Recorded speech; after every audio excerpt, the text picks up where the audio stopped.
Now let's see this.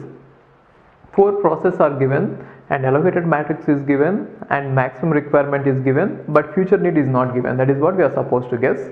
I mean, not guessing, we are supposed to calculate. And then they are saying that if this is the available vector, available means you know that, right? So if this is available, using this we are supposed to satisfy the future need in some order. Then the question is, what is the smallest value of x for which this is a safe state? Which means they are not saying about the resource 3. So what should be this smallest value of x for which this entire state is going to be safe? That is what we are supposed to guess, right? So you understood the question? There are 4 processes and there are 5 resources, and these resources are already allocated this way, and this is the maximum need of each process. Then what is that you are supposed to calculate? The future requirement, and then all the future requirement should be satisfied using this available matrix, available array, in such a way that it should be a safe state. Safe state means there should be one sequence in which you should be able to answer all these, right? Okay, let's see this, how to solve it. First of all, calculate the future need. So future need is going to be calculated like this. So watch it. This one minus this one, right? Then what do we get? It is 0, 1, 0, 0, 2. And again this one minus this one. Then what do we get? It is 0, 2, 1, 0, 0. And then this one minus this one. 1, 0, and 3, and 0, and 0. And this one minus this one. 0, 0, 1, 1, 0. Let me check it once. So if I add that one and this one, I should get this, right? So 1, 1, yes, 2, 0, 2, 1, 3, yes. And if I add this one and that one, I should get the middle one. So 2, 2, 2, 1, 0. And if I add this one and this one, I should get the middle one, which means 2, 1, 3, 1, 1. And if I add last two, I should get this one. Yes, that is fine. And now they are asking us what should be the value of x so that it will be a safe state. And I told you this, the necessary condition for no deadlock is using the available, we should be able to satisfy at least one minimum requirement, isn't it? So using the available means this one, you should be able to satisfy at least one process's requirement. So using this one, let's see if I could satisfy any requirement there. Can I satisfy the first one? First one cannot be satisfied because first one needs one resource of R2, I mean second type. If you look at it, this one is saying that I need one requirement, right? But then I don't have it and I don't have control over it. So definitely whatever I put the value of x here, I'll never be able to make it 1 here, right? Therefore first one cannot be satisfied, and similarly second one can also be cannot be satisfied, right? Because whatever value of x is, it is not, I cannot change the value of the 0, right? And here this one also cannot be satisfied because with changing the value of x, I cannot change this. But if you look at this one, yes, only thing is this, right? That one can be satisfied, and anyway this one can also be satisfied. Already there is one resource of R4 here, and then if I put x equal to 1, I could satisfy it.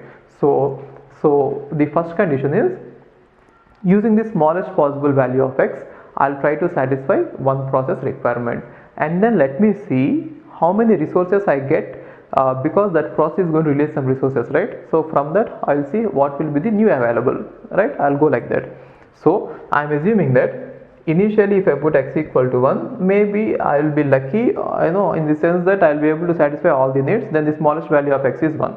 See, why should it be 1? Why should it not be 0? Because if I put 0 here, I'll not be able to satisfy any of the needs, and that will lead to a deadlock, right? If I put 1 here, I don't know whether there will be a deadlock or not. I'm not sure. But then the necessary condition for no deadlock is at least one of them should be satisfied, right? So what is the necessary condition for deadlock then? Okay, you understood that? Fine, see this. Let me satisfy the need of last one, this one. So now the available vector is 0, 0, 1, 1, 1, and if I satisfy this one by taking some of the resources and allocating there, then again it is going to give me back everything. Therefore this one will be taken out from there and then kept here. So leave it. and now I'm going to get this everything which was already allocated. So PD is going to give me extra resources which have been already allocated to it, which are nothing but 1 1 1 1 0. Now this will be my new available vector. So what will that be? 1 1 2 2 1. Right, now using this new available vector, I will try to satisfy all the needs or any one of the needs. Now let's see, can P1 be satisfied? No, because P1 requires 2 resources here, right? But then I have only 1 and I cannot change it. Can P2 be satisfied? No, P2 requires 2 resources, but then I have only 1. Can P3 be satisfied? I mean P3 means PC, okay, PA, PB, I'm just using 1, 2, 3, 4, right? So can this be satisfied? Yes, we could satisfy it, provided that, see, I have 3 here, right? If I could get 3 here, then I can satisfy PC. Otherwise, it is going to be a deadlock now. If I don't get a value of 3 here, it is going to be deadlock, isn't it? So why? The necessary condition for no deadlock is always with the available one, you should be able to satisfy at least one of the process, right? So otherwise, at this point, there will be deadlock. So if I have to have 3 here, then I should have had 2 here, isn't it? So instead of x equal to 1, it is failing, so I am incrementing it to 2, right? Therefore, if I put 2 here, now let me see. Now the availability will be 3. With this, I will be able to satisfy PC's requirement, isn't it? PC requires 10300 and I have 11321. Therefore, I can satisfy PC and it is going to give me whatever it is holding. So what is it holding? 11011. Then my new available will become 22321, right? Using this, I'll be able to satisfy, yes, PC is giving me, yeah, this one is 2, right? If I add it, it is going to be 3 and 2, 3 2 2 2 3 2 2, right? Now using this, okay, watch it. So using this, I'll be able to satisfy the need of PA as well as the need of PB. Check this, both of them can be satisfied. So in any order you can finish off PB and PA, right?